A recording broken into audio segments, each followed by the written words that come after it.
हल्ला बोल टीवी और मैं हूं सुरभि। प्रशांत किशोर के सिपा सालार एक के बाद एक करके इस्तीफा दे रहे हैं। भोजपुरी के मशहूर सिंगर रितेश पांडे ने भी आज इस्तीफा दे दिया है। आखिर क्यों छोड़ रहे प्रशांत किशोर का साथ, क्या है पूरा माजरा? आइए हम जानते हैं हल्ला बोल टीवी के संपादक दीपक शर्मा से। माजरा ये है कि जो इशारा आज रितेश पांडे ने दिया है, वो कह रहे हैं कि समझदार के लिए इशारा काफी। जी हाँ। तो बिहार की जनता समझ जाएगी कि इन इस्तीफों के पीछे की वजह क्या है। रितेश पांडे ने एक लाइन लिखी है और यह भी लिखा है कि शॉर्ट में लिख रहा हूं, आप समझदार हैं समझ जाइएगा। उन्होंने लिखा है कि किसी पार्टी के साथ जुड़कर एक कलाकार के तौर पर काम करना बड़ा मुश्किल है जी। और वो तब जब यह पार्टी विपक्ष की हो। अगर आप सत्ता में जो पार्टी है उस पार्टी से जुड़े हुए कलाकार हैं तब तो आप अपना काम बहुत अच्छे से कर सकते हैं, आपको और सपोर्ट मिलेगा। लेकिन अगर आप विपक्ष से जुड़े हुए अभिनेता हैं, सिंगर हैं, तो आपके लिए मुश्किलात आएगी, आपके लिए परेशानी आएगी। और मशहूर भोजपुरी सिंगर रितेश पांडे ने इसी ओर इशारा किया है। रितेश पांडे करगहर सीट से जन सुराज के प्रत्याशी थे जी। और मेरी भी उनसे कई बार बातचीत हुई है, हमारे अच्छे संबंध हैं जी। रितेश पांडे बहुत ही विनम्र हैं। वे उनका जब हार के बाद प्रशांत किशोर मौन पर बैठे थे, उपवास पर बैठे थे, तो रितेश पांडे उनके साथ बैठे थे। पश्चिमी चंपारण के भितिहरवा में जब प्रशांत किशोर ने गांधी भितिहरवा आश्रम से वहां पर जब बैठे थे तो प्रशांत किशोर के बगल में रितेश पांडे भी बैठे नजर आ रहे थे चुपचाप। तब तो उन्होंने यह नहीं सोचा होगा कि मुझे इस्तीफा देना है, देना होता तो कब का दे दिए होते। बात यह है कि विपक्ष में जब आप हैं, विपक्ष की पार्टियों के साथ जब आप हैं, तो एक कलाकार के तौर पर आपको काम करने में मुश्किलें आती हैं, क्योंकि फिर आपको कलाकार की तरह नहीं, नेता की तरह, विपक्षी नेता की तरह देखा जाता है। और इसीलिए रितेश पांडे ने जनसुराज छोड़ दिया है। रितेश पांडे ने सोशल मीडिया में एक पोस्ट लिखा है, वो पोस्ट हम आपको पढ़कर सुनाते हैं, आप समझ जाएंगे कि रितेश पांडे के इस इस्तीफे के पीछे की वजह क्या है। उन्होंने लिखा है सुरभि कि एक जिम्मेदार भारतीय होने के नाते और इस अधिकार से मैंने जन सुराज पार्टी से जुड़कर लोकतंत्र के महापर्व में भाग लिया जी। परिणाम अनुकूल नहीं रहे, पर मुझे इसका तनिक भी अफसोस नहीं है क्योंकि मैंने अपना काम ईमानदारी से किया। उन्होंने लिखा कि खैर अब उसी काम के माध्यम से आप सभी की सेवा जारी रखूंगा जिससे आप लोगों ने मुझ जैसे एक मामूली किसान परिवार के लड़के को इतना प्यार, दुलार और सम्मान देकर यहाँ तक पहुंचाया। और इसमें किसी राजनीतिक दल का, ध्यान दीजिएगा रीजन क्या है, और इसमें किसी राजनीतिक दल का सक्रिय सदस्य रहकर काम करना बहुत मुश्किल है। वे कह रहे हैं कि किसी राजनीतिक दल का सक्रिय सदस्य रहकर एक कलाकार के तौर पर काम करना मुश्किल है। ये बहुत ही दुर्भाग्यपूर्ण बात है जो आज रितेश पांडे ने लिखी है। क्यों मुश्किल है? जो सत्ता पक्ष के जो पार्टियां हैं, जैसे भारतीय जनता पार्टी और दूसरी पार्टियां, उससे जुड़े कलाकार तो ऐसा नहीं कहते हैं, उनको तो और इससे सहूलियत मिलती है जी। मनोज तिवारी ने तो गाना नहीं छोड़ दिया, वो तो एमपी हैं फिर भी गा रहे हैं। पवन सिंह ने तो गाना नहीं छोड़ दिया, उनको तो कोई मुश्किलें नहीं आ रही हैं। इस लाइन में नहीं रहुआ भी।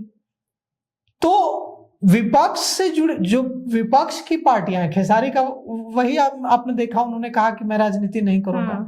क्यों विपक्षी पार्टियों से जुड़े कलाकार ऐसा महसूस करते हैं कि जब वे विपक्षी पार्टियों से जुड़ते हैं तो उनके लिए कलाकार के तौर पर काम करना मुश्किल हो जाता है? यह तो सही कहीं से लोकतंत्र के लिए नहीं है। क्या उनको परेशान किया जाता है? क्या उनको दबाया जाता है? क्या उनके काम में, उनके सिंगिंग में, उनके अभिनय में रुकावटें पैदा की जाती हैं? रितेश पांडे के इस जो पोस्ट है इससे तो यही लगता है। क्या मतलब है इसका कि किसी राजनीतिक दल का सक्रिय सदस्य रहकर काम करना बहुत मुश्किल है, इसलिए आज मैं जन सुराज की सदस्यता से इस्तीफा दे रहा हूं। और इससे आगे की लाइन सुनिएगा, आगे का वाक्य और ज्यादा साफ करता है कि चल क्या रहा है जी। रितेश पांडे लिखते हैं कि कम शब्दों में अपनी बात को कहने का प्रयास किया है, उम्मीद है आप लोग समझेंगे। आप अगर एक कलाकार सिर्फ इसलिए वो महसूस कर रहा है कि चूंकि वो विपक्षी दल से जुड़ा है इसलिए उसको काम करने में दिक्कत आएगी एक कलाकार के तौर पर, तो यह दुर्भाग्यपूर्ण है। क्यों कलाकार को एक ऐसा लगता है? मैथिली ठाकुर ने तो सिंगिंग बंद नहीं कर दिया, नहीं। वो तो विधायक भी बन चुकी हैं। तो क्या यह लोकतंत्र के लिए खतरनाक है? तो बिल्कुल। अगर विपक्षी पार्टियों से जुड़ा कलाकार यह कह रहा है कि विपक्षी पार्टियों से जुड़े रहते हुए कलाकार के रूप में अपनी भूमिका का निर्वहन करना मुश्किल है, तो यह बात बेहद खतरनाक है। और यह लोकतंत्र के लिए खतरनाक है, यह हमारे देश के लिए खतरनाक है। जन सुराज का सवाल नहीं है, न खेसारी लाल का सवाल है, न राष्ट्रीय जनता दल का सवाल है। सवाल यह है कि लोकतंत्र में हमारे लोकतंत्र को, भारत के लोकतंत्र को इस तरह से डिजाइन किया गया है हमारे पूर्वजों के द्वारा कि इसमें विपक्ष के लिए पूरी जगह रखी गई है, असहमति के लिए पूरी जगह रखी गई है, आलोचना करने के लिए पूरी जगह रखी गई है। रामधारी सिंह दिनकर ने बहुत ही मुखरता से जवाहरलाल नेहरू की आलोचना की थी, बहुत, रामधारी सिंह दिनकर ने।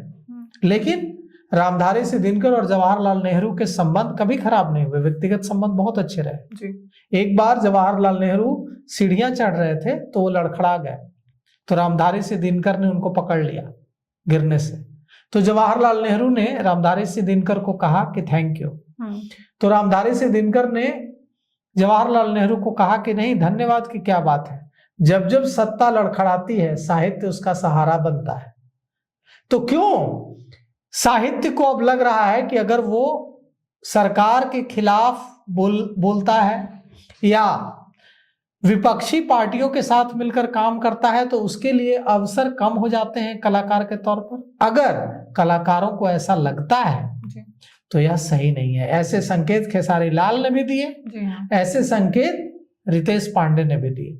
और जो आपका अब आते हैं, जो आपका शुरू का सवाल था कि रितेश पांडे ने इस्तीफा दिया, क्या जनसुराज में और इस्तीफे होंगे?